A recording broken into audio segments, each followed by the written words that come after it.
Hi, everybody. This is Mark S. King. I write as My Fabulous Disease, and you are joining me today with Kerry Thomas, who is looking very handsome in a shirt and tie. I'm going to tell you in a second why that is a phenomenal thing to be happening. Kerry, how are you? I'm doing great, Mark. Thanks for inviting me. This is a great opportunity for You're sure. welcome. Of course, Kerry, I have been watching you and listening to you in interviews for years now. Okay. All Um, right. of course, the difference between then and now is I have always heard you from the confines of the Idaho State Penitentiary, Sure. Sure. where you were incarcerated. I think you were sentenced to 30 years. You served 15. Is that right? That's correct. That's correct. Let's back up and tell people why this Yeah. all is. You are, first of all, you are currently employed now that you're out with the SERO Project, Correct. which was founded years ago, initially to fight HIV criminalization laws, to reform Right and on. modernize those laws. Correct. And you are Exhibit A for them. You have an incredible story to tell. Could you tell us what happened 15 years ago? Sure. So, and again, thanks for the opportunity to get a chance to chop it up with you. I watched a little of your YouTube stuff, and great content. So I appreciate the opportunity. You, of And course, you're welcome. So yeah, I think so 15 years ago would have been around 2008. I was charged and convicted of failure to disclose my HIV status to my partner, to my girlfriend at the time, and so went through the court system, and I accepted a plea with an open sentencing, and that's a whole nother the other conversation, and it comes with some advice to people. But I decided to take the plea and had an open plea. So the judge sentenced me to 30 years with a minimum of 20 years fixed. And then, so yeah, that was the, And and let's I kind of back sped, up on that for a yeah, I kind of second, sped because that up just a touch. if we can back up, because I want people to understand Yeah, the actual charges. In other correct. words, you Sure. had sex with a woman Correct. with whom you used a condom. You are living with Correct. HIV. Correct. You used a condom. You were Mhm. HIV undetectable at the time. Correct. So you had two modes of prevention. Correct. Where there was not an HIV transmission, no harm came to her, Correct. Correct. and yet you were charged with non-disclosure. Correct, and that's under the current Idaho statute is the non-disclosure doesn't like most of the statutes worldwide and even to some extent nationwide. They don't really require transmission, number one, and it's Mhm. just it's almost or it is more that you have to prove that you did disclose, and And so you yeah, it's a know, brutal process. it's mind blowing and will be to a lot of people. Now, Sure. regardless of the fact that no harm occurred, they Mhm. charged you with this crime, and you decided to cop a plea rather than I go to a did. jury. Tell me your I thinking did. on that, why you made that choice. Well, that's an excellent question. It's multifaceted. At the time, my son was just turning 14 years old. So I'm a father and now a grandfather. So he was just turning 14 years old. And this is in Idaho, and Boise, although it's the largest city in the state, is still relatively small. And so the amount of media attention that nationwide, when there's these type of charges, encounters a lot of media attention, and it was heavy. It Mhm. was numbing to me sometimes, where I felt that I lost the ability to speak, and so I just didn't say anything. I didn't, I was felt fearful, felt alone, felt Mhm. rejected, felt that people pointing at you that you're this based Mhm. off of my status. So all the overwhelming parts of that. But I also had two parents at the time who were elderly, Mhm. and having them to experience me going through a trial with all the media attention. When I say media attention, I think most people can realize they're talking about everything from your sexual orientation to your if I was in my case where I was in college and I drank, and all these things came forward. And what I'd make that a point because it had nothing to do with the virus. It had Mhm. nothing Right. to do with the medical facts. It You became an became the big bad boogeyman on the correct evening news every day. every And day. considering that these laws are often a stand-in for homophobia and racism, Correct. you were the big bad black boogeyman. Correct. Correct. Yeah. And so I and can I think see, so that, you decided that you didn't want to have to face a jury with all of those prejudices baked in, and correct, God knows what they might have sentenced you to. So you correct, decided to go the route of pleading. I did. And that's twofold, because I think a big corner of that, yes, I took the plea, but it Mhm, wasn't necessarily to get out of something. I mean, out of the drama that's publicly, but I would argue with people that are positive, we just want to tell the truth. And the truth that I'm positive, I'll support that all day.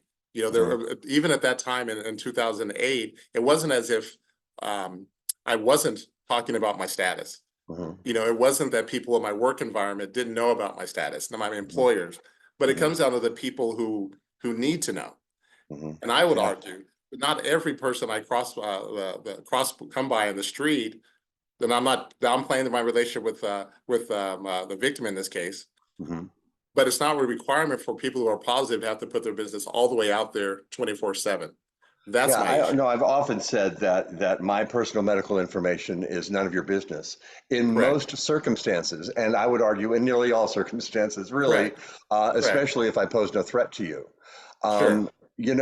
So you did that. I guess well, one might expect that by doing that, copping to a lesser plea, that you Hmm. might have maybe had been counting on some humanity from the judge. Correct. A Yeah. sentence that did not amount to 30 years. That must have been a shock Right. to you.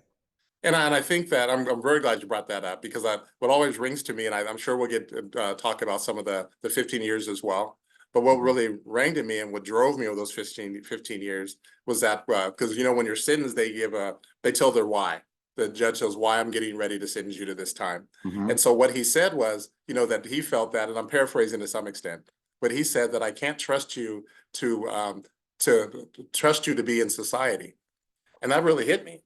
You know, I'm like, that's a bold statement. And that Wow. was his justification, because he felt that I could not be trusted to live in this community And yet you had in proved society in yourself general. trustworthy to protect your Right. partner in Right. multiple ways. The Correct. ignorance of that is so astounding, and the ignorance Sure. of people who have our lives basically dangling on a string.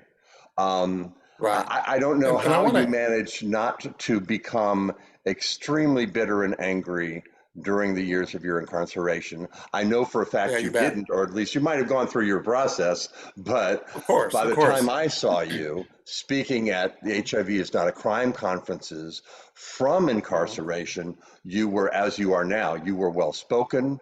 You had kind of come to a place of acceptance and a place of Sure. service. How can I be of service to other people? 100%. And that is remarkable, Kerry.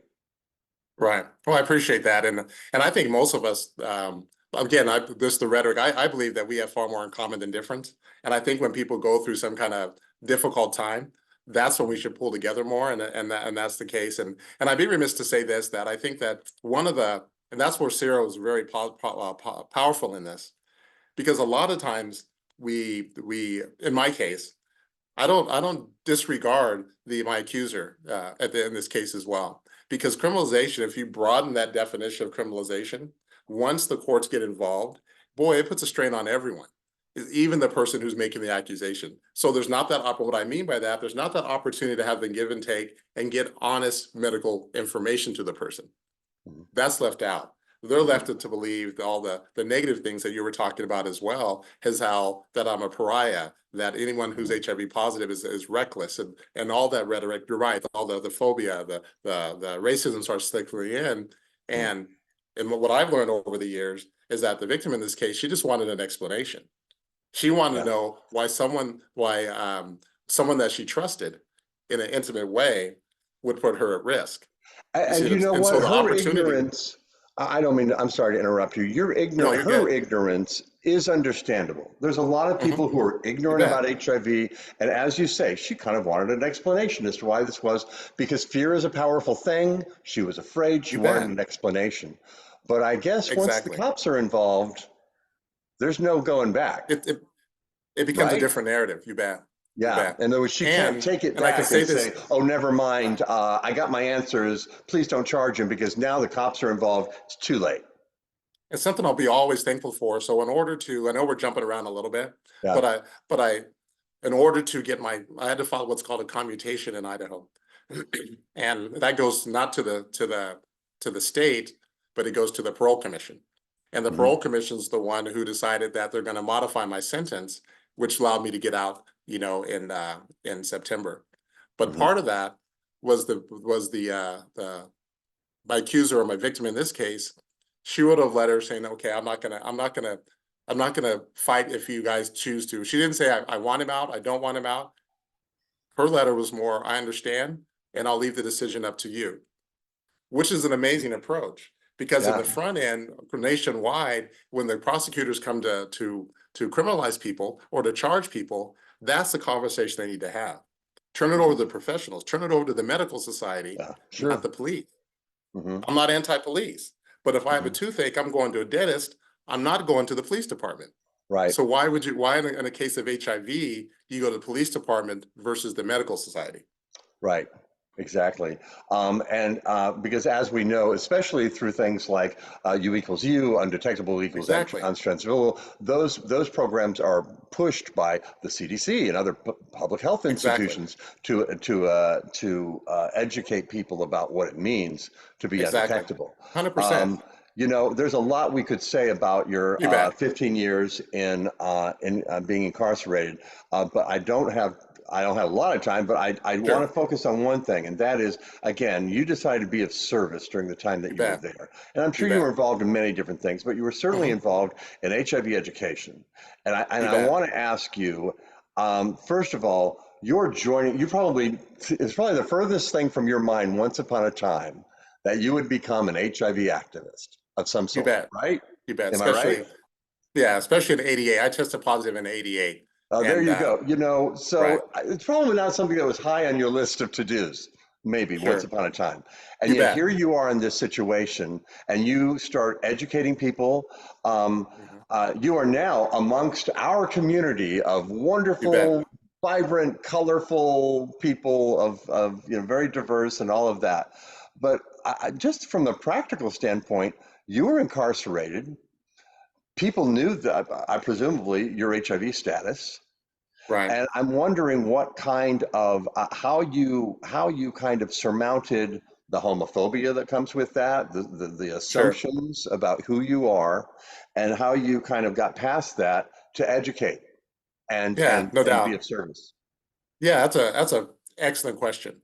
And so once I was sentenced, you get moved to the facility it was a private prison, and it was primarily for people who had a long time to do.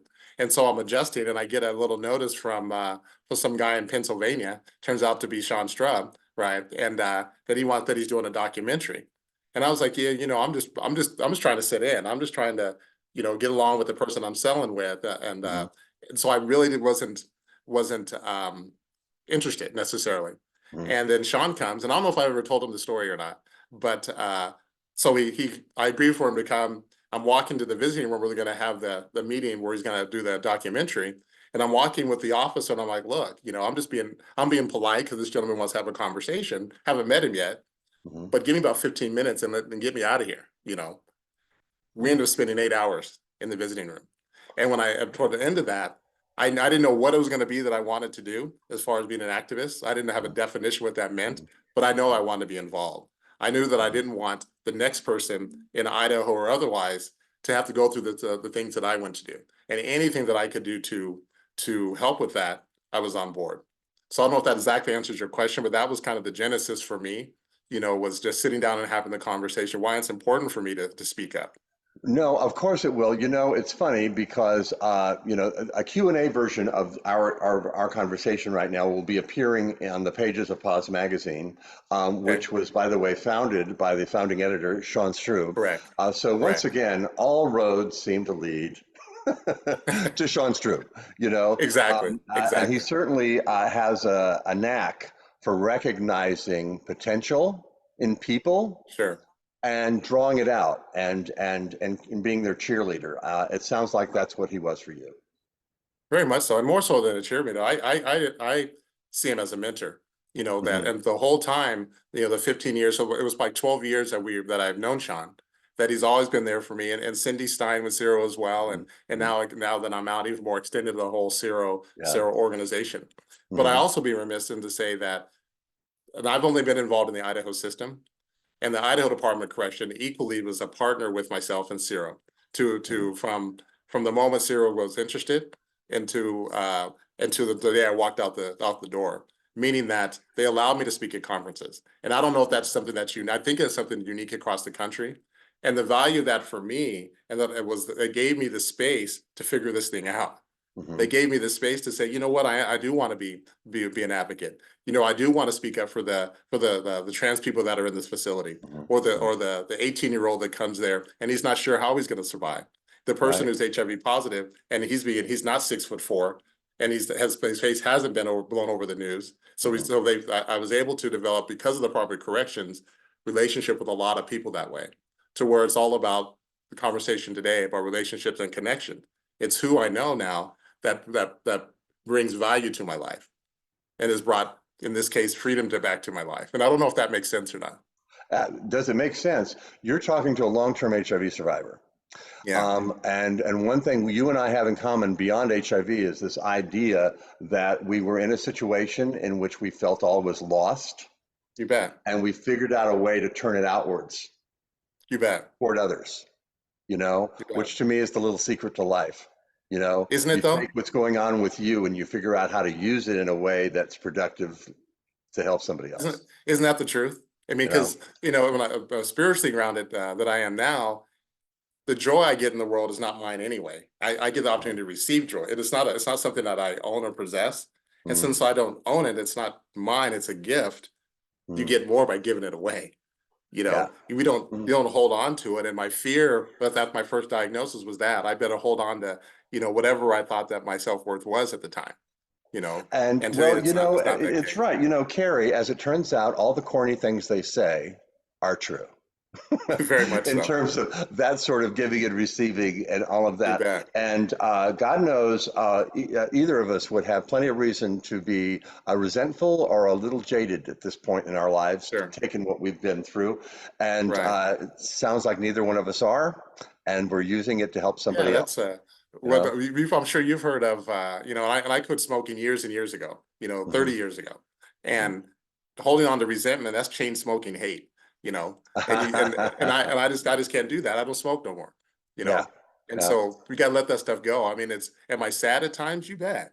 Am I Hmm. frustrated, angry, all that stuff? You bet. Hmm. But I think that the difference is I allow myself to feel that stuff, because it's funny, if you use whatever substance you may use, if it's alcohol, more of illicit drugs, whatever it is, it numbs that pain for sure, Hmm. but it also numbs my joy. It also Hmm. numbs my happiness. You see, so by being able to, first time in my life, to feel all of that, that's something for me to be thankful about. Well, see, now you've wandered into the topic of addiction and recovery, and I'm a recovering You drug bet. addict, and that's a whole You nother bet. Zoom call that I'd You love to have bet. with you. I I'd know. love I to have know. with you sometime. Carrie, you're now working for the SERO Project. You I know bet. that people can get more information about the work that they're doing, which is expanded beyond simply HIV criminalization reform into all Right. sorts of rights and issues around people living with HIV at Hmm. seroproject.com, Correct. where I imagine they can read more about you. Certainly, there are video interviews with you there and more about the work of Sure. SERO Project, You which I bet. heartily support. Again, it's so lovely to see you right now and You as well. to You see as you in a well. completely different context I than know I've it. seen you in the past, you know? Yeah. Yeah, I appreciate your time for sure. And yeah, I look forward to any of the work that you put out and the books that you've written. Those are powerful. Yeah, I really appreciate everything that you're doing. It's You welcome. know, It's on you, my friend. It is the work that you're doing right now that I am impressed with. Thank you so much, and of take course, care. you will.